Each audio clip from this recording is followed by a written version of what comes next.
បាទសួស្តីបងប្អូនណាបាទនេះដល់ថ្ងៃដូរស្វាងទៀតបងប្អូនណាបាទតាមពិតទៅយើងក៏មិនមែនចេះតែដូរទេបងស្វាងបាទគឺដោយសារនេះវាធំក្លិនបាទនេះណាអញ្ចឹងលិមួកវានេះគឺធំក្លិនឈួលខ្លាំងគ្រាន់តែយើងបើកកធុងមកបាទបើកអាកស៊ូនេះមកគឺវាធំក្លិនឈួលហ្មងហើយប៉ះនៅខាងក្រៅមានធ្លាក់ទៀត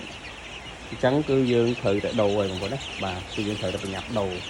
បើយើងអត់ប្រញាប់ដូរទេគឺវាឈួលហើយឈួលយូរទៅវាអាចទៅជាផ្លូវដង្ហើម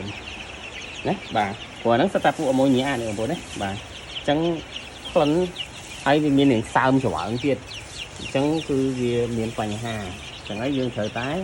ធ្វើការបដូរច្រវើងហើយកុំឲ្យវាឈួលទាន់បងប្អូនណាបាទយើងធ្វើការដូរច្រវើងហើយអញ្ចឹងបងប្អូន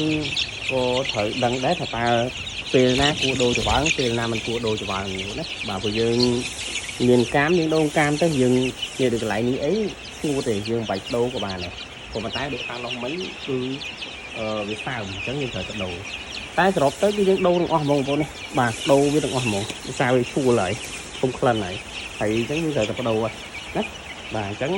កាប់ដូរច្រវើងនេះមិនទៅជាកំណត់ថ្ងៃម៉ានទេតែវាសើមវាឈួលក្លិនហើយមានគ្រឿងទៀតគឺត្រូវតែប្រញាប់ដូរហើយបងប្អូនណាបាទអញ្ចឹងនេះជាការណែនាំជូនបងប្អូនប៉ុណ្ណឹងបាទសូមអរគុណ